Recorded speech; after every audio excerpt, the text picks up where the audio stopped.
the workshops, again, the magical passes will get you to heighten awareness to your energy body. The theater of infinity, by playing normal scenes again and again and again, but seeing them from your energy body, will get you to heighten awareness.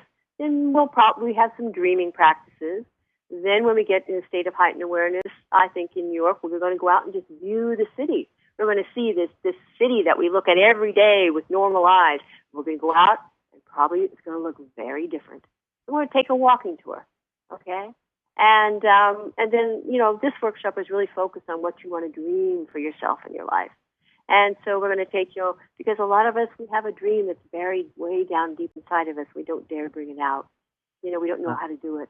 So we're going to focus on that at the end of the workshop. How do we use all of this energy to make something new in our daily lives? From our second attention, we go out into the second attention, we bring something back to daily life.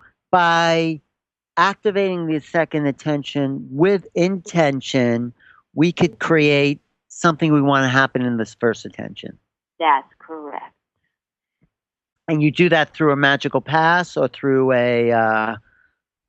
some kind of practice? No, it's a practice. It's a slightly altered form of theater of infinity. And this is where you play scenes that have not been lived. You have not lived them yet, but you plan to live them. You plan to have that interview. You plan to talk to that investor. You plan. And so you go through these, and you play it once, then you get more energy from your energy body. You go, okay, I'm going to do this different. I'm going to do this. And you play it again. And when you go out in normal awareness, in daily life, and you then do it, you see your energy body at the workshop, or if you do this practice on your own, your energy body has already lived it. So when so it can pull those circumstances to it. Yes. So when you go into the normal world and you're in that situation, your energy body will come to you. Sometimes it feels like deja vu. Of course, some of the circumstances may be different, but you've got your energy body with you. I see. So you practice a scene you really want to happen in your life. You want to get that raise from your boss. So you go in and you play, and the guy playing your boss says, "Yes, you got that. $20,000 raise or something like that." Is that? And then that's it. Yeah, something like that. Yeah, that's right. And it's not like that's just not it. It's like we instruct you how to have a conversation with your boss. What makes you a good employee? The same things. What makes you worth that raise? What is those kinds of things? But you're doing this not in normal awareness. You're doing this from heightened awareness. So by doing it in heightened awareness, yes, you have more access to the energy configurations, making those realities happen. That is correct, because the normal state of humanity, as I think we alluded to earlier in this conversation, was the human being. Okay, I've got my one luminous sphere, my physical body, and then my energy body coats my physical body. That is what we're supposed to be. As I get up out of my bed every morning, as I go brush my teeth, I'm supposed to have my luminous sphere with me, and we don't. And so this is what we teach at the workshops. Oh, so the luminous sphere gives you more power to accomplish things in the world. Exactly. The energy body is where all of your energy is. I mean, if that other gentleman you had on the show, I'm sorry, I can't remember his name right now, who was talking about Toltec traditions. Oh, also. Sergio Magana, yeah. Yes, Sergio. As he said, everything happens in the Nawal space, the dream in the dream. You dream it from the Nawal space. Then when you do it in real tonal life, normal awareness life, your energy body comes with you because you've already dreamt it from your Nawal space. So I think that's an important point. By being in an altered state or non-ordinary reality, but in touch with your energy body, the manifestations you want to create in the world seem to unfold easier. That's easier, different, and you see, part of the manifestations, again, because people, again, can go to just the me, I want $1 million. The manifestations that will happen to you have to also benefit you and other people. Mm-hmm. Because the second attention, spirit you want to call it, infinity you want to call it, whatever you want to call it, is not about a single individual. It's about everyone. So if you getting a raise is going to benefit you and your company and the planet, yes. And the planet, and the birds, and the bees, and you're going to promise to donate some of your time to go pick up trash on the highway, or whatever that is. You see what I mean? Those kind of intentions come true, because those kind of dreams is what infinity gives you the energy for.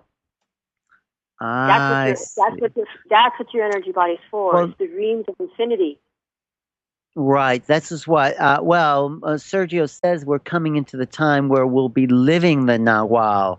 So, I mean, we're coming into a time of collective awareness. At least he says this. In 2021 is when the sixth sun will fully emerge, according to his Toltec teachings, which, the needs of the collective will be as important or more important than the needs of the individual, those individual me understandings. And we can see that now with the internet and other things that are manifestations of more of our collective nature, I would think. And there's so many companies made by young entrepreneurs where, part of their proceeds are helping the people in Africa, or they sell the products of the poor villages, the people of the poor villages of Africa here.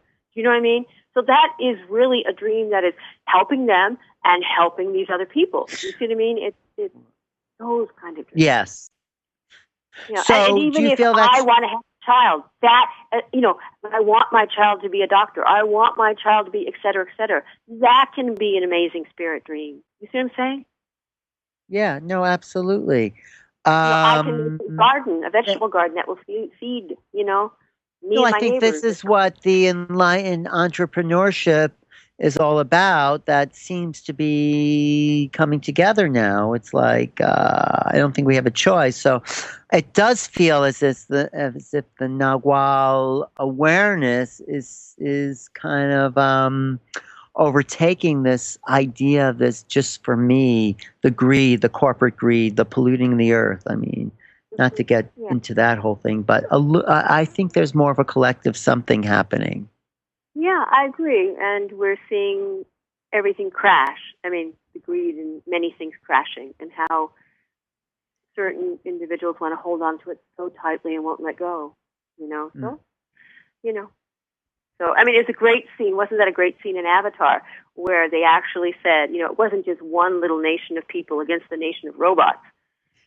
The Earth came and fought her own battle. And isn't that what we're seeing? Yes, it's.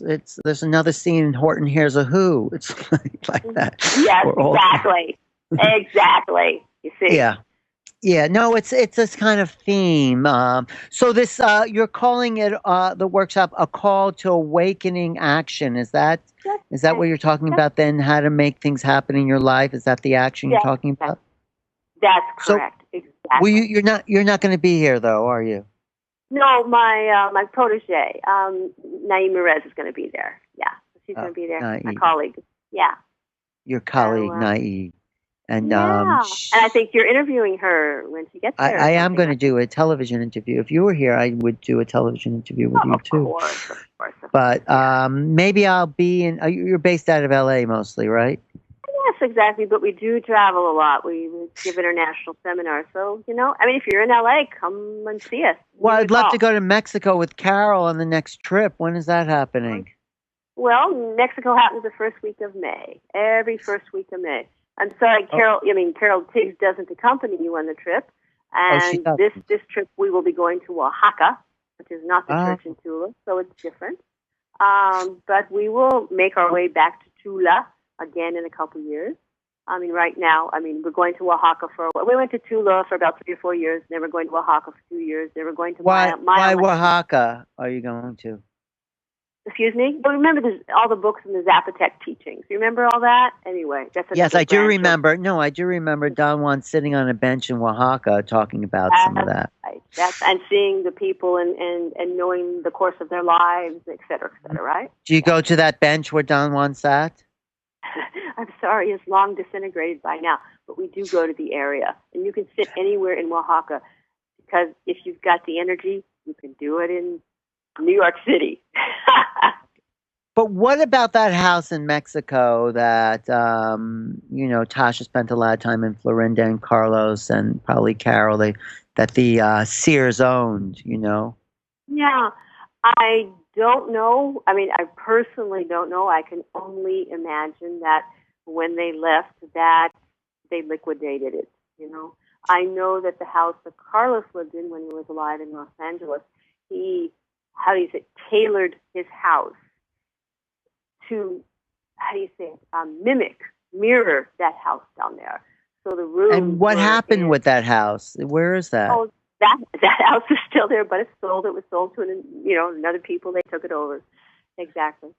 So. Yeah. Carlos's house mimicked the house in Mexico. That's right, and he planted all the trees because the house in Mexico had a grapefruit tree and had 2 lemon trees and had some kumquat trees, and all the trees he planted in the yard were saplings from the house in Mexico. So you would consider yourself the next generation of Sears in this lineage, or because I think according to Don Juan, the lineage sort of ended with Carlos, but maybe it didn't. That's correct. No. As a lineage, as a small group of people doing something together, the lineage has ended. And as a small group of people ascending at the end of their lives together, the lineage has ended. Carlos left alone. I will leave alone. But what Carlos and Carol and Taisha and Florinda did was make this work public. So, and this is what we teach, in this integrity classes. You want to seriously do this work, you can follow the same path as they did. The only difference is you will leave alone. Well, I think it was... Well, what's on the other side, But I think it was Don Juan's intention to get Carlos to make this public, though, wasn't it? Yeah, I mean, I don't know what Don Juan saw, but yeah, he told Carlos to write a book, and Carlos, in his me mind, oh, I'm going to be a fool, oh, I can't write, oh, God. And Don Juan said, yeah, Carlos, just write a shitty book. You can write a shitty book, can't you? You know what I mean? And he did. And, I thought he was incredible. I think he's an incredible writer. I mean, and the way he's developed, but just the way he was able to capture that and to make himself look like a fool was very important because he put himself in everybody's position, Exactly. But believe me, that is exactly how you feel in front of these people. In front of Don Juan, that's how he felt. Me in front of Carlos and Carol, that's how I feel. These people have been doing this work for 45 years. The distance is palpable. The difference. And the lineage, of course, goes back thousands of years. I mean, yeah, right? Exactly. Tens of thousands of years. About 10,000 years old. Yeah, exactly. Right. And are there other parts of the lineage still around, like some of the other apprentices with Carlos? Do you know about that? Those apprentices, I mean, they are around, but they're not, they're, how can I say, they're just doing other aspects of their lives. They're not involved at this moment in the teaching of tensegrity. They're just not. Yeah. They're not. Well, tensegrity was only mentioned in the latest book, but what do you think of, like the Don Miguel Ruiz? He calls himself a Toltec. Yeah, I mean, I don't know his story. I think why wouldn't he be a Toltec? I mean, I don't know. Maybe his family line is descended from that. A lot of people are able to get information from dreams, from their own personal sleeping dreams. And maybe that's where he gets his information from, which is really cool. I really don't know. Oh, let me just ask you one more. I mean, I know we can talk on, and thank you for your time because. I guess we have gone over. But anyway, you're truly interesting. It's okay for me to go over because my program could go as long as I want. But you might have things to do. But when Carlos jumped off the mountain, I think he says that in his last book. He in Tales of Power, he talks in his fourth book. He talks about jumping into the abyss, and then in his last book, the something of infinity. What is it called? The Active Side of Infinity. Yes, he talks about how when he jumped off into the abyss in Mexico, he landed in his place in Los Angeles. Is that correct? That's correct. So he was able to move his mind and body. So he didn't crash at the bottom of that abyss, but found himself in Los Angeles by some incredible movement of energy. That's correct. And he found himself in his bed, correct? Right. I think that's what he says. So I know that's possible, and I know that's possible for everyone to do it when you practice enough, of course. Yeah, when you practice enough. Now, the question always becomes, did Carlos have a dream of seeing Don Juan leave and jump off a cliff? Because Wait, did he have a dream of being Don Juan's what? Did Carlos have a sleeping dream of watching Don Juan leave and Carlos himself jumping off the cliff? He wakes up in his bed in Los Angeles. Mm-hmm. This is the interesting thing that I think it can confuse a lot of people. Other things in the book, when Carlos Castaneda is watching Juan Genaro climb the waterfall with his luminous filaments from his belly. You know, he's hopping from one side of the waterfall to the other, and he's sending out the tentacles from his belly, you know, to the next stone before he moves his body. Those are states very likely of heightened awareness. Did Juan Genaro do that in normal reality? He did it in dream reality. Dreaming awake reality or dreaming asleep reality? Or was Castaneda dreaming awake while he was watching Don Genaro? That's correct, too. That's another way to look at it. Exactly. So he could have been on the ledge watching Don Juan, and then he wakes up, you know, in his bed. Or he could have been on that abyss, that mesa with Don Juan and his warriors party and jumped off and then moved his body to Los Angeles. I mean, why not? Yeah. That's correct. Why not? What I'm saying is all those possibilities exist. And only he knows, and maybe you never really know what happens to you when you step into the energy of your energy body. Because what Tarsha would say, she goes, this becomes the conundrum for the dreamer. When you go to those other worlds in your sleeping dream, my God, they feel so real. They're palpable. You can smell and taste. It's almost like, oh my God, you're so there. And the energy is so bristling and so keen and so amazingly vibrating. And if someone was to walk in the room where your body is sleeping the dream, would they find your body in the bed? Who knows? Well, who does know? And especially when you look at the details that you notice in the dreams, the mundane details that seem irrelevant, but if you're dreaming them, somehow you're able to notice them. You know what movie it reminded me of? That movie Boyhood. Did you see that movie Boyhood that just came out by Richard Linklater? No, is that Linklater's? Is that what his was about? Yes, well, it's about, I mean, sort of about, well, an altered state of reality, I would say, but it's also the very mundane world that's so ordinary, it's sort of extraordinary, you know? Yeah. I would recommend that as like contemplation if you're, but it also might be very interesting. Because I'm in Los Angeles, I'm sure it's around here someplace, of course. Yeah, but maybe it's maybe, I don't know. It wasn't boring for me, but it was something sort of like watching home movies, but not. But it was a kind of twist on that because it was a kind of heightened. The director, he did a lot of other interesting films. In fact, one film based upon the book Art of Dreaming. So, he did? Waking Life? He did Scanner Darkly. Linklater. Didn't he do Scanner Darkly? The same guy? Maybe. He also did Waking Life. Was that based on very that much. Castaneda A lot of the book? information in there was Carlos Castaneda, yes. Oh, I didn't know that. Well, this book is sort of, this movie is kind of very, interested to see what you would think of that. It's very, very ordinary. Yeah. And it's very... But I love what you say. It's so ordinary that it's so extraordinary. That's wonderful. Yes.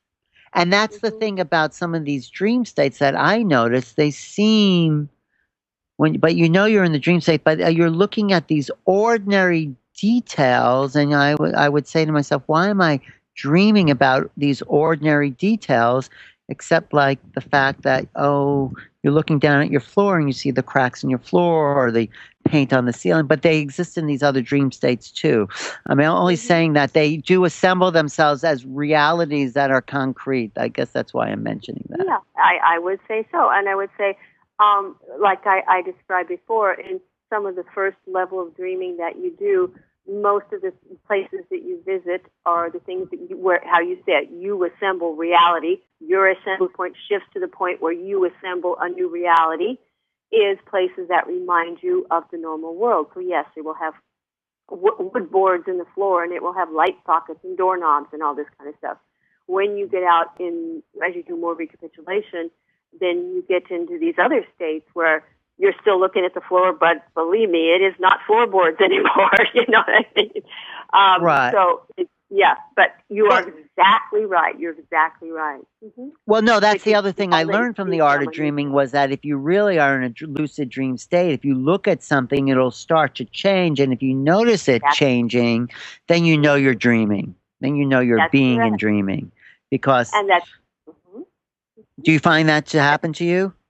Yes, and as I described before, the very same thing happens in dreaming awake, where you look at a building and the building starts to dissolve and you see another time.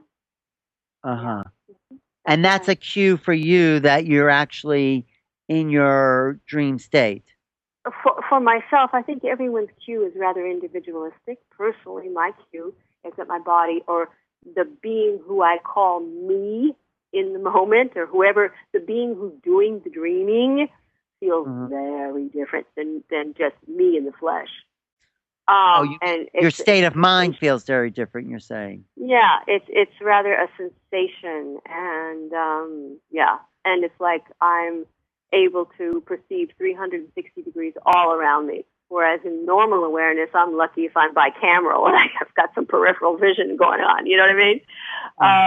But in the dream state, it's 360, and you know what's behind you, and you know what's above you and below you, and it's just all at the same time. All this information goes all at the same time.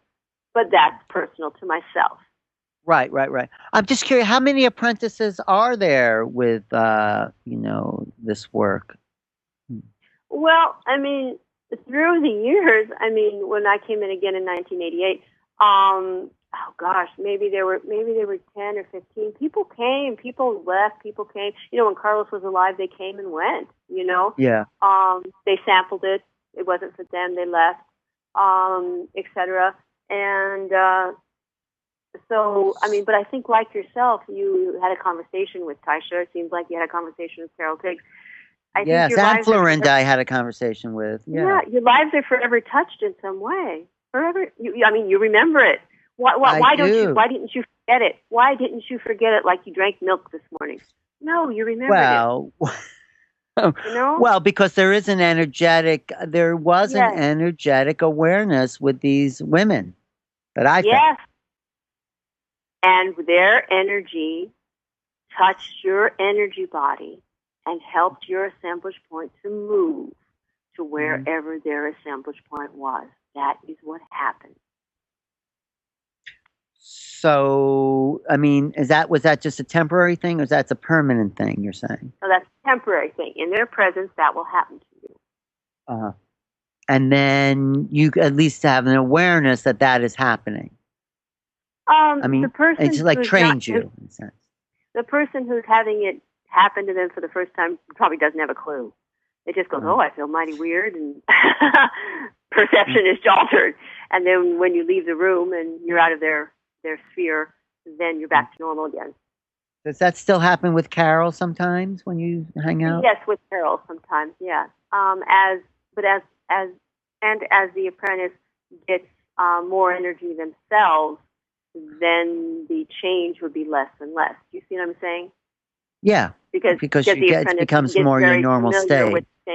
Yeah, but being with Carol is a unique energetic experience. Well, yes, it is very energetically unique. The other thing they talked about was that women have a greater facility for dreaming because of their womb, and then of course Castaneda talked about some women are dreamers, some are stalkers. Have you worked with that energy?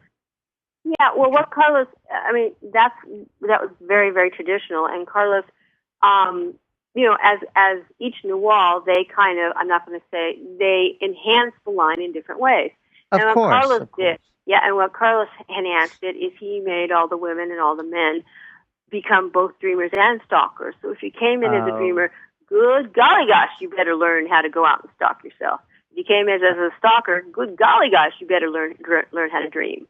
Because, again, we were not in the formation of being in a small band of people where some were dreamers and some were stalkers. We are now each an individual, and we need to learn all these skills ourselves. Which, because Florinda seemed like a dreamer and Tasha seemed like a stalker. I mean, they wrote their books from those. Yes, but it was very interesting when Tasha and Florinda dreamt together. They would, and you're going to laugh, they would always go to Tasha's places, Tasha's world. And Tasha's worlds were shopping malls. Shopping malls somewhere in the second attention, okay? There were shopping malls in the second attention. Yeah. Mm-hmm. Somewhere out there, believe me. They don't look like the ones like Barney's New Yorker with Macy's. They're not like that. Very different shopping malls, okay? Uh-huh. And why shopping malls? I'm just curious. Don't no. I mean, okay. No. Well, You said that Florinda seemed like a dreamer and Tasha seemed like a stalker. Yeah. And so, what a stalker does is a stalker handles very many things in the normal reality, but from extraordinary reality. Oh, you see I see what you mean. Like shopping, like handling the bookkeeping, doing that kind of thing. You see, what was so interesting is when they both dreamt together, you think you would go to the place of the dreamer, Florinda. No, they always went to the place of Tasha, the shopping malls. And Florinda would come back. She goes, darn it happened again. She goes, I want to go to my places. That is funny. Wow. Yeah, that was funny.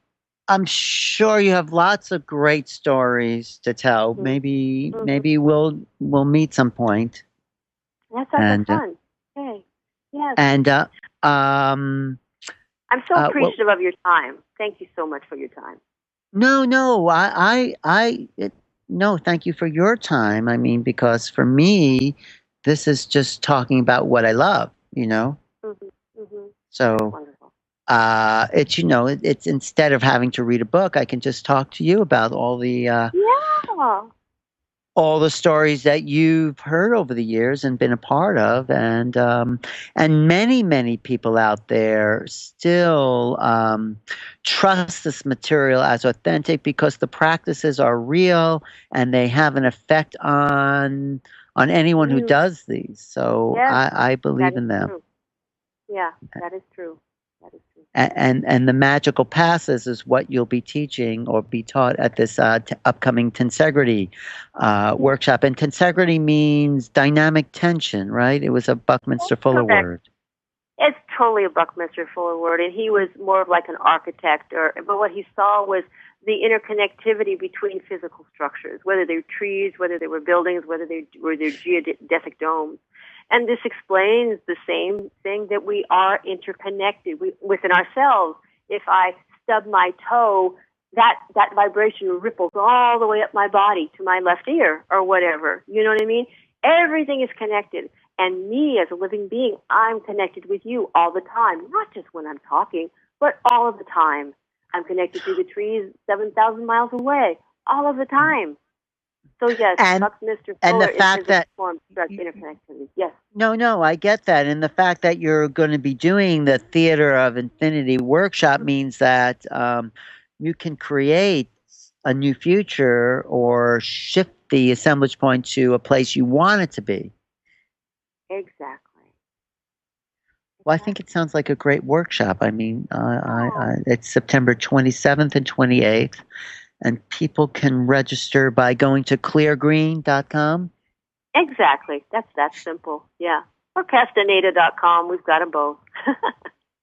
So the books are still being published, huh? The Castaneda books? In some languages, yes. In the United States, not so much. No. Not so much right now.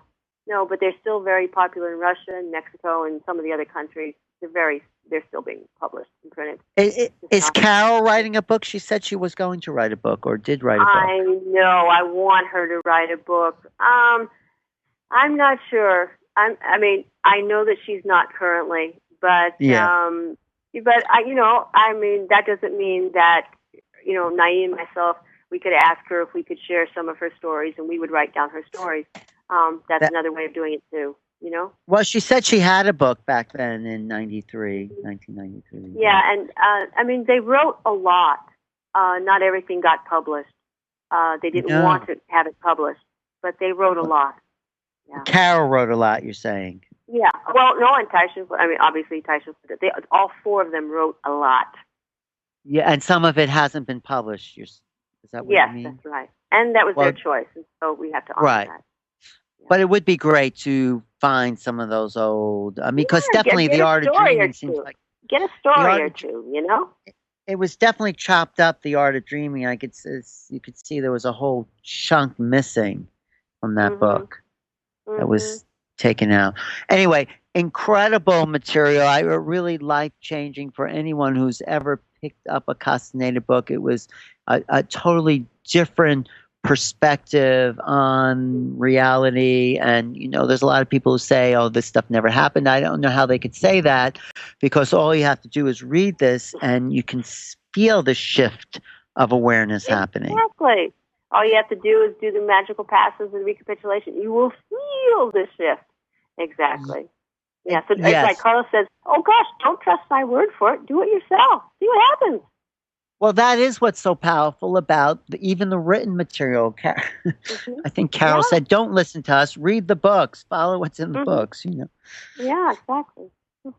Yeah. But so thank you, Renee, for your time and, your commitment to truth and awareness and intention. So right? Yeah. What's that? I said this work has affected me so much that I don't want to leave either without at least affecting one other human being. Watch one other human being get to an amazing place with this work, So we give the seminars. Is this your full-time job or do you do other things? This is my full-time job, yes.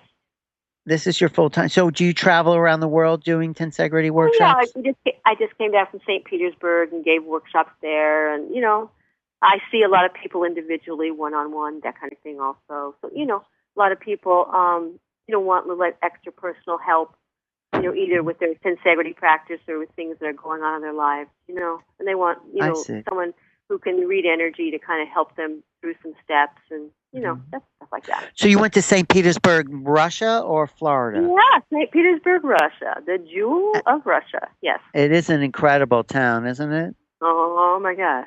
I've been there, the Hermitage, and it's a beautiful, beautiful city. Yeah, Catherine Palace, the Amber Room, and How many Russians were attending a workshop like that? Pretty much, they're around about 180, about 200, depending upon the theme of the workshop. And I think yourself, everyone likes the topics of dreaming a little more. They're a little more interested in those kinds of topics. But what Carlos impressed upon us is, please don't try to attempt too much dreaming, and you probably can't, without recapitulating. Because if, some people just go, oh, give me the techniques to go out and have a great sleeping dream. And I go, well, I can, but you're just going to have a first-level dream, and you're just going to be staring at your shoes in your dream. What's so fun about that? So let's focus on your recapitulation. Let's kind of dust you off. Let's kind of clean you up a little bit. I see. So by freeing the assemblage point in recapitulation, you have more power to do the deeper levels of dreams. Oh, is that what you're yes. saying? Because the dreaming is moving that assemblage point. Dreaming is by definition the movement of that assemblage point to a completely different position. I remember Tasha saying she had her assemblage point moved to a place of a blackbird or a crow or something, and it was stuck there. Yeah. Oh, guys, Tasha had those wonderful beings, Globus and Phoebus. Remember in the second attention, and that huge pigeon. Anyway, these are all these stories. These are all these stories. When Did you ever see her? You would see these Did you ever things. hang out with her in the second attention and see those beings? Well, you could hang out in the first attention with her, and they were in the second attention. That was the point. And so, yes. Could you see them as well, or feel them, even if you were in the first attention? I see the things that they see in the moment. Yes. Oh, you see them because they're helping to shift your assemblage point, aren't they? Yes, exactly. Just like when you met Carol, you sensed a glimmer of truth. You sensed You sensed her reality was an absolute reality. You see what I mean? No, I sensed the death defier coming through her. Yeah.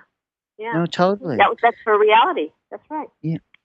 So when Tasha would have those second attention awarenesses of those beings, you would be aware of them as well. Yes. Yes. That's fun. Oh, that's way fun. So you think you run into them at some point, Florinda and Tasha, huh? People ask me, well, when I die or something and I burn from within, where will I ever, can I find them on the other side? And the thing is that each lineage has a particular vibration and has a particular flavor, has a particular mood. And there's, like, when you get to the other side, you will sense it. You will feel it. It's like there's not a trail of breadcrumbs up there, but there, you know what I mean? That's kind of, silly. But there will be like a snail trail, you know what I mean, of where you need to go to find these people again.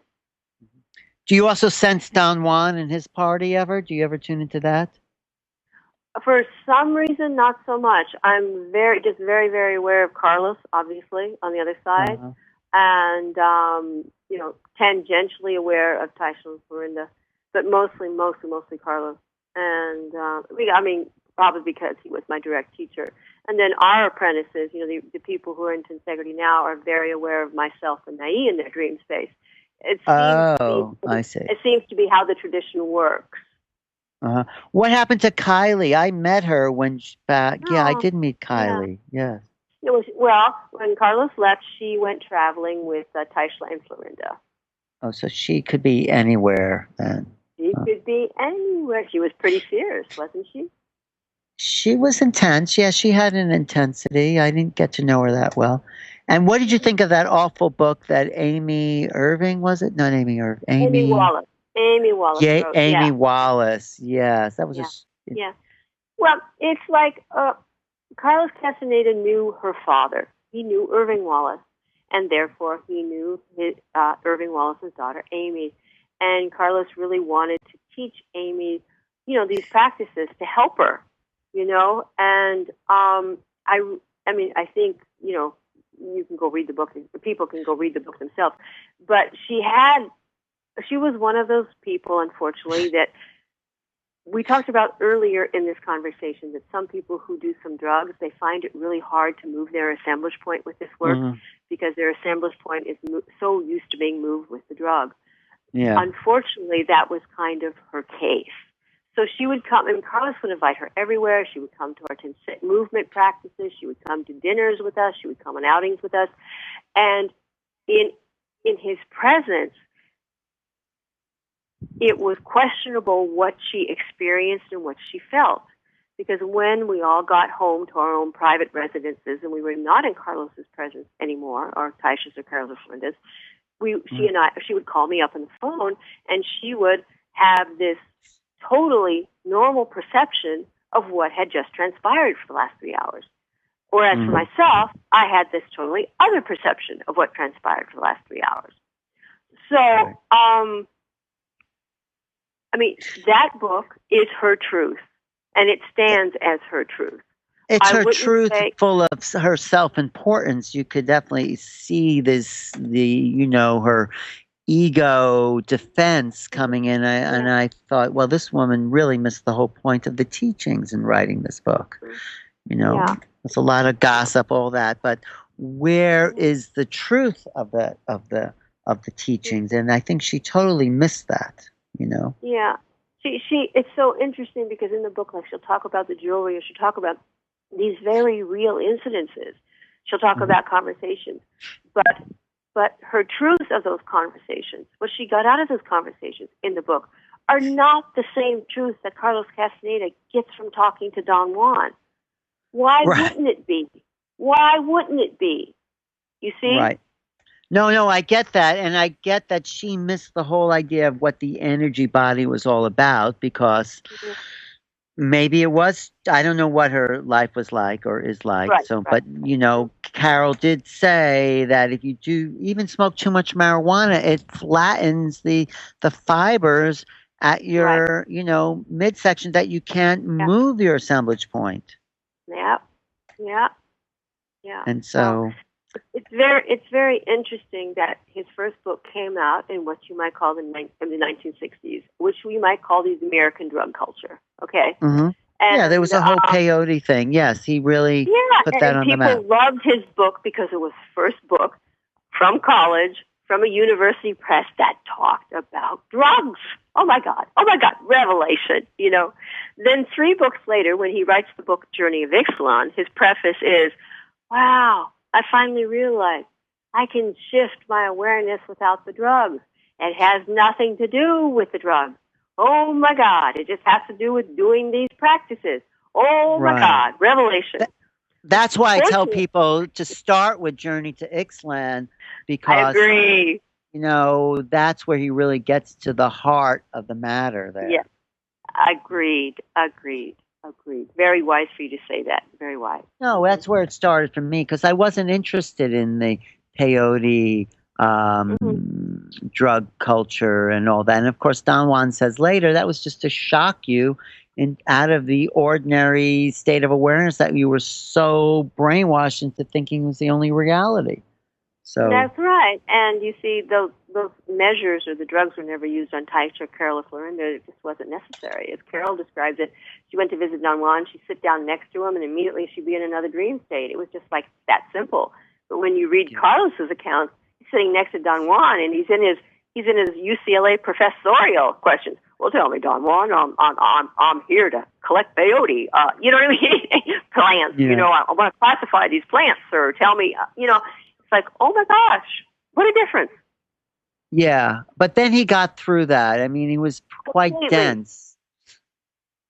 But then he got through that into like the truth of the teaching. So completely. And those books are really, really. I mean, I could read them over and over again. That whole series. Yeah, exactly. And you probably have a stack of well-worn books on your. I do. I have lots of those books from many different. Exactly. Well, thank you again. So maybe we'll pick up this conversation at some point. That sounds interesting to me. I look and forward then to it. your partner there, who's coming to New York to teach this, is Rennie? No, you're Rennie. Nai's coming, and she's been a student since '88 as well, 1988. Yeah, about around the same time. Most of the current apprentices came around the same time. Yes. Is Tracy still involved in the Clear Green group? Tracy. I mean, we talked to Tracy. Tracy's here. He does his own private practice. Yeah, but he's not part of the Clear Green. No, Bruce Wagner. We're still in touch with all these people. Okay. I didn't know Bruce, but I knew Tracy. I met Tracy back in. Tracy Kramer. Yeah, Tracy Kramer. Yes. Yeah, Anyway, okay. So but she probably has a whole different side to tell. She has a whole different story to tell. Exactly. Totally. Each of us received different, just like Carol Tiggs, Taisha, Florinda, and Carlos, all received completely different teachings. And remember that Don Juan, I'm not going to say he physically changed himself, but he changed his perception to become a different identity for each one. For Carlos, he was Don Juan. Then he was John Michael Abelar for Taisha. Then was Melkiski for Carol Tiggs. And he was Marisa Aureliano for Florinda. So where does it talk about what he was for Carol, though? I don't remember that. Where is that? Oh, well, she says that in the lecture, I believe. Oh, okay. Yeah. I am really interested in what Carol has to say. I mean, she is really the lineage holder, isn't she? At the moment, absolutely. I totally agree with you. Yes. I mean, who else has studied with Don Juan, right? Excuse me? I mean, there's no one else on the planet who had that direct connection to Don Juan like she did. That's correct. I mean, so anyway, it's very exciting. Okay. I think this. I think too. That makes two of us. Well, good. I'm glad you've made it your life, huh? Yeah, I'm very glad. I mean, I don't know. You see, I think from just personally, I did a lot of shopping before I met Carlos. Is that what you call it? You go try some, pipe ceremonies and some sweat lodges, and you go try some schools from South America, and you go, et cetera, et cetera, et cetera. You try some Buddhism for a while. And then when I met him and his work, I go, oh my God, this is it. This is the real deal. And that's just what it was for me. You know what I mean? Like I said, we're in consciousness, we're all going the same place. But please find your path, but please stick to it. This just shopping around, you're not going to get it. You're not going to develop that fast. God bless you. You just find the one you like. Well, it's okay to shop a little bit, but when you find the one you like, then stay with that. Yes. Exactly, because there is a feeling of home. It feels like home when you find yours. You know what I mean? Yeah. It's so amazing. Yeah. It's like I belong. This is home. This is. It just fills you every day with that feeling that like I'm on the right path, whatever that path might be. So you still feel that, don't you? Huh? Yeah. I can tell. Completely. All right. Yeah. Oh. Well, thanks it's for. It's almost like. Yeah, remember? Can I digress for another minute? Sure. No, please go ahead. You remember the movie Lost Horizons, right? 1934, right? Probably black and white, about the airplane crash. They crash in the Himalayas, and the survivors go and they find this big Tibetan city and this Shangri-La. Yes. Shangri-La, exactly. Okay. And there's a woman, and people in that city live for hundreds and hundreds of years, and they have really high consciousness and all this kind of thing. Oh, sorry. Okay. Yeah. No, exactly. So, but there's a woman. There's a woman there. Yes. There's a woman who's been in Shangri-La for many years, and she wants to leave. So the flyers, the aviation people, when they leave, because they do leave, some of them leave, they take this woman with them. And along the way, this woman changes from being young and beautiful, which she was in Shangri-La, to being an old, decrepit woman, and she dies on the way, because that's what she is in normal awareness. So it's like when I'm just going to say that personally for myself, being in integrity is like Shangri-La for me. It feels like that place. Well, no, I thank you. Actually, my producer just said we have to wrap it up because. You're going to wrap it up, Mr. Producer. No, okay. I'm glad. No, I'm glad to talk to you, and but I get what you're saying, because it's like you found something that gives you youth and vitality and joy and love, and exactly. And I wish that for everybody. Please go find what it is for you. Thank you, Renee. I've been talking to Renee Moriz. Mores. Renee Mores from Tensegrity, the Theater of Infinity, the Carlos Castaneda work. They're coming to New York September 27th and 28th. You can go to cleargreen.com. Look for magical passes. It's going to be an amazing workshop, and they're all over the country. So thanks again. Talk to you soon.